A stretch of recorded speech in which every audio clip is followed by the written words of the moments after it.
ಅಭಿವೃದ್ಧಿ life style ವೀಕ್ಷಕರಿಗೆ ಸ್ವಾಗತ. ನಿಮ್ಮ ಡಾಕ್ಟರ್ ದೀಪಕ್ ಗುರುಜಿ ಮಾಡುವ ಪ್ರಣಾಮಗಳು. ಸೊ ಇವತ್ತಿನ ಸಂಚಿಕೆಯಲ್ಲಿ ಬಹಳ ವಿಭಿನ್ನವಾದಂತ ಒಂದು ಮಾಹಿತಿನ ಹೇಳ್ತಾ ಇದೀನಿ. ಸೊ ಇದನ್ನ ನನ್ನ ಗುರುಗಳು ನನಗೆ ಹೇಳ್ಕೊಟ್ಟಿದ್ದು. ಸೊ ಇದನ್ನ ಆಲ್ರೆಡಿ ಕೆಲವರಿಗೆ ತಿಳಿಸಿದೀನಿ ನಾನು, ಬಟ್ ಆದ್ರೂ ಕೂಡ ಹೊಸ ವಿಷಯ ಅಂತ ಅಲ್ಲ, ಬಟ್ ಇದೊಂಥರ ಅದ್ಭುತವಾದಂತ ಟೆಕ್ನಿಕ್. ಇದು ಎಷ್ಟು ಸಲ ನಾವು ಕೇಳಿಸ್ಕೊಂಡ್ರು ಅದು ಸಾಕಾಗಲ್ಲ. ಇದನ್ನ ನಾವು ಏನಂತ ಕರಿತೀವಿ ಅಂದ್ರೆ ಪಿವಿಟಿಂಗ್ ಟೆಕ್ನಿಕ್ ಅಂತ ಕರಿತೀವಿ. ಸೊ ಈ ಪಿವಿಟಿಂಗ್ ಟೆಕ್ನಿಕ್ ಅಂದ್ರೆ ಏನು, ನಮ್ಮಲ್ಲಿ ಏನೇ ವಿಷಯಗಳಾಗ್ಲಿ ಅಥವಾ ನಮ್ಮಲ್ಲಿ ಏನೇ ಒಂದು ನಡೀಲಿ, ಅದನ್ನು ಕೂಡ ನೆಗೆಟಿವ್ ನಡೆದಿದ್ರು ಕೂಡ ಅದನ್ನು ನಾವು ಪಾಸಿಟಿವ್ ಆಗಿ, ಅದರಲ್ಲೂ ಕೂಡ ಒಂದು ಪಾಸಿಟಿವ್ ಅಂಶನ ತಗೊಂಡು ಅದನ್ನು ಪಾಸಿಟಿವ್ ಆಗಿ ಯಾವ ರೀತಿ ಅನ್ಕೊಬೇಕು ಅನ್ನೋದೇ ಈ ಪಿವಿಟಿಂಗ್ ಟೆಕ್ನಿಕ್. ಅಂದ್ರೆ ಏನು, ಆಗೋದೆಲ್ಲ ಒಳ್ಳೇದಕ್ಕೆ ಅನ್ನೋದನ್ನ ಈ ಪಿವಿಟಿಂಗ್ ಟೆಕ್ನಿಕ್ ಮುಖಾಂತರ ತಿಳಿಸ್ಕೊಡ್ತೀನಿ ಸ್ನೇಹಿತರೆ. ಸೊ ಇಲ್ಲಿ ಏನಾಗ್ತದೆ ಅಂದ್ರೆ, ಒಂದು ವ್ಯಕ್ತಿ ಅವನ್ಗೆ ಬಹಳ ಒಂದು ಕಷ್ಟಪಟ್ಟು ಕೆಲಸದಲ್ಲಿ ದುಡಿತಾ ಇರ್ತಾರೆ. ಅಂತ ವ್ಯಕ್ತಿ ಅವ್ನಿಗೇನೋ ಅನ್ಸುತ್ತೆ, ಯಾಕೋ ಈ ವರ್ಷದ ಬಗ್ಗೆ ನಾನು ಬರಿಬೇಕು, ಒಂದು ಬುಕ್ಕಲ್ಲಿ ಬರಿಬೇಕು ಅಂತ ಅನ್ಸುತ್ತೆ. ರಿಟೈರ್ಡ್ ಬೇರೆ ಆಗಿರ್ತಾನೆ, ಅವ್ನು ಬರೀತಾನೆ ಒಂದ್ ಕಡೆ, ಈ ವರ್ಷ ನನ್ಗೆ ಬಹಳ ಕೆಟ್ಟದ್ದು, ನಾನು ತುಂಬಾ ಇಷ್ಟಪಟ್ಟು ಕೆಲಸ ಮಾಡ್ತಿದ್ದೆ, ನನಗೆ ಕೆಲಸ ಈ ವರ್ಷ ನಾನು ರಿಟೈರ್ಡ್ ಆಗೋದೆ, ಮತ್ತೆ ನಾನು ತುಂಬಾ ಪ್ರೀತಿಸ್ತಾ ಇದ್ದೆ ನನ್ನ ತಾಯಿಗೆ, ನನ್ನ ತಾಯಿ ಈ ವರ್ಷ ತೀರೋದ್ರು, ಸತ್ತೋದ್ರು ಅವರು, ಮತ್ತೆ ನನ್ನ ಲೈಫಲ್ಲೂ ಕೂಡ ನಾನು ಬಹಳ ಏನೋ ಸಾಧನೆ ಮಾಡ್ಬೇಕು ಅಂತಿದ್ದೆ, ಅದನ್ನು ಕೂಡ ನಾನು ಅರ್ಧದಲ್ಲೇ ಬಿಟ್ಟೆ ಅಂತ ಹೇಳಿ ಏನೋ ಒಂಥರ ಕಷ್ಟದ ರೀತಿಯಲ್ಲಿ ಬರೀತಾರೆ. ಅದಾದ್ಮೇಲೆ ನನ್ನ ಮಗನಿಗೆ ಒಂದು ಕಾರಲ್ಲಿ ಆಕ್ಸಿಡೆಂಟ್ ಆಗೋಯ್ತು, ಎಲ್ಲ ಕಾರೆಲ್ಲ ಹಾಳಾಗೋಯ್ತು ಅಂತೇಳಿ ಬರೀತಾರೆ. ಸೊ ಈ ರೀತಿ ಬರೆದಾಗ ಅದು ಹೋಗಿ ಬರ್ಬೇಕಾದ್ರೆ ಎಲ್ಲೋ ಒಂದ್ ಕಡೆ ಅವ್ರ ಹೆಂಡತಿಗೆ ಅದು ಕಾಣಿಸುತ್ತೆ. ಅದನ್ನ ನೋಡ್ತಾರೆ ಏನ್ ಬರ್ದಿದ್ದಾರೆ ಅಂತ. ಅವ್ರ ಹೆಂಡತಿ ಅದನ್ನ ನೋಡಿ ಡೈರೆಕ್ಟ್ ಆಗಿ ಅವರು ಕೇಳಬಹುದಿತ್ತು ಅಥವಾ ಡೈರೆಕ್ಟ್ ಆಗಿ ಹೋಗಿ ಹೇಳ್ಬೋದಿತ್ತು.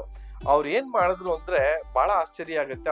ಅವರು ಕೂಡ ಅದು ಕೆಳಗಡೆ ಒಂದಷ್ಟು ಬರೀತಾರೆ. ಏನಂತ ಬರೀತಾರೆ ಅಂದ್ರೆ, ನನ್ನ ಗಂಡ ತುಂಬಾ ಕಷ್ಟಪಟ್ಟು ದುಡಿತಾ ಇದ್ರು, ನಮ್ಮ ಮನೆಗೋಸ್ಕರ ಕಷ್ಟಪಟ್ಟು ಕೆಲಸ ಮಾಡ್ತಾ ಇದ್ರು, ಅವ್ರಿಗೆ ವಿಶ್ರಾಂತಿ ಸಿಕ್ಕಿದೆ, ಅವ್ರಿಗೆ ಒಂದಷ್ಟು ರೆಸ್ಟ್ ಸಿಕ್ಕಿದೆ, ಅದಕ್ಕೆ ನನಗೆ ಬಹಳ ಖುಷಿ ಇದೆ.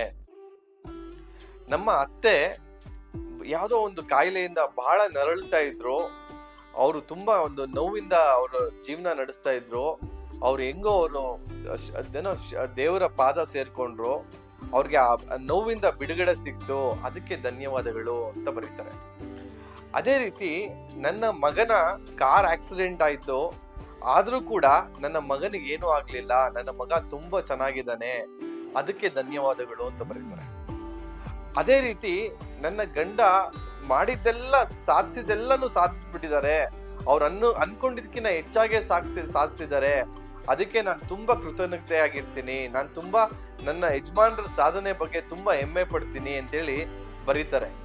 ನೋಡಿ, ಅದೇ ನೆಗೆಟಿವ್ ವಿಷಯಗಳು ಇವ್ರು ಬರಿಬೇಕಾರೆ ಏನ್ ಬರ್ದಿದ್ದಾರೆ, ಆ ನೆಗೆಟಿವ್ ವಿಷಯಗಳನ್ನೇ ಅದ್ರಲ್ಲಿರುವಂತ ಪಾಸಿಟಿವ್ ಅಂಶಗಳನ್ನ ಹುಡ್ಕೊಂಡು ಯಾವ ರೀತಿ ನಾವು ಜೀವನವನ್ನ ನೋಡ್ಬೇಕು ಅಂದ್ರೆ, ನೋಡಿ, ಲೈಫ್ ಯಾವಾಗ್ಲೂ ಅಷ್ಟೇ, ನಾವು ಯಾವ ದೃಷ್ಟಿಕೋನದಲ್ಲಿ ನೋಡ್ತೀವೋ ಅದೇ ರೀತಿ ಇರುತ್ತೆ. ನಾವು ಕಷ್ಟ ಅನ್ಕೊಂಡ್ರೆ ಕಷ್ಟ, ಸುಖ ಅನ್ಕೊಂಡ್ರೆ ಸುಖ. ಸೊ ಹಾಗಾಗಿ ನಿಮ್ಮ ಭಾವನೆ, ನೀವು ಅನ್ಕೊಳ್ಳೋದು ಪ್ರತಿಯೊಂದು ವಿಷಯದಲ್ಲೂ ಕೂಡ ಒಂದು ಪಾಸಿಟಿವಿಟಿನ ಹುಡ್ಕೋದನ್ನ ರೂಢಿ ಮಾಡ್ಕೊಳ್ಳಿ. ಪ್ರತಿಯೊಂದು ನೆಗೆಟಿವಿಟಿಯಲ್ಲೂ ಕೂಡ ಅಥವಾ ಪ್ರತಿಯೊಂದು ಏನೇ ವಿಷಯ ಆದ್ರೂ ಕೂಡ ಅದ್ರಲ್ಲೂ ಕೂಡ ಒಂದು ಪಾಸಿಟಿವ್ ಅಂಶನ ಹುಡ್ಕೋದಕ್ಕೆ ಶುರು ಮಾಡ್ತಾ ಬನ್ನಿ.